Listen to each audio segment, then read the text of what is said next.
খেতে আসতেছে।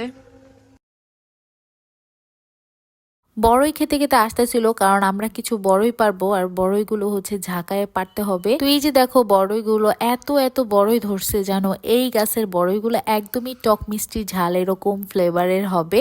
যদি আচার বানাইতে যাই তাহলে এই গাছের বড়ইগুলো অনেক বেশি মজা হবে। তার জন্য আমরা এই গাছের বড়ইগুলো কাউকে ধরতে দিতেছিলাম না। আর সবগুলা গাছে কিন্তু অনেক অনেক বড়ই হয়েছে। আর ওরা দেখো বড়ইগুলো টোকাই দিতেছিল, কারণ বড়ই আমি টোকাইতে পারি না, অনেক বেশি কষ্ট হয় আমার। তো এই জন্য কিন্তু তামান্না আমাকে অনেক বেশি হেল্প করতেছিল। আর এই যে দেখো আমাদের শাকসবজির বাগানগুলো, আমরা কিন্তু এখান থেকে প্রায়ই নিয়ে নিয়ে খাই। লাল শাক কিন্তু আমাদের বাসায় সবাই অনেক বেশি পছন্দ করে। তো এগুলো খাইতে খাইতেও আমাদের অনেক বেশি টাইম লেগে যাচ্ছে।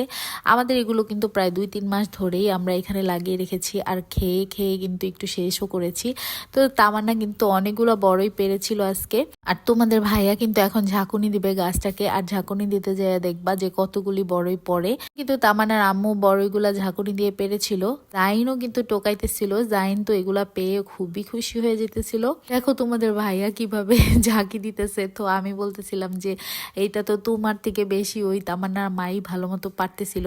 আসলে ওর হাতের ভিতর লবণ ছিল, এই জন্য এক হাত দিয়ে জাস্ট একটুখানি ঝাঁকি দিতেছিল। আর তামান্নার মা তো পুরা শরীরের যত প্রেশার আছে সব দিয়ে ঝাঁকি দিতেছিল, আর টপ টপ টপ টপ করে অনেকগুলো বড়ই পড়ছে।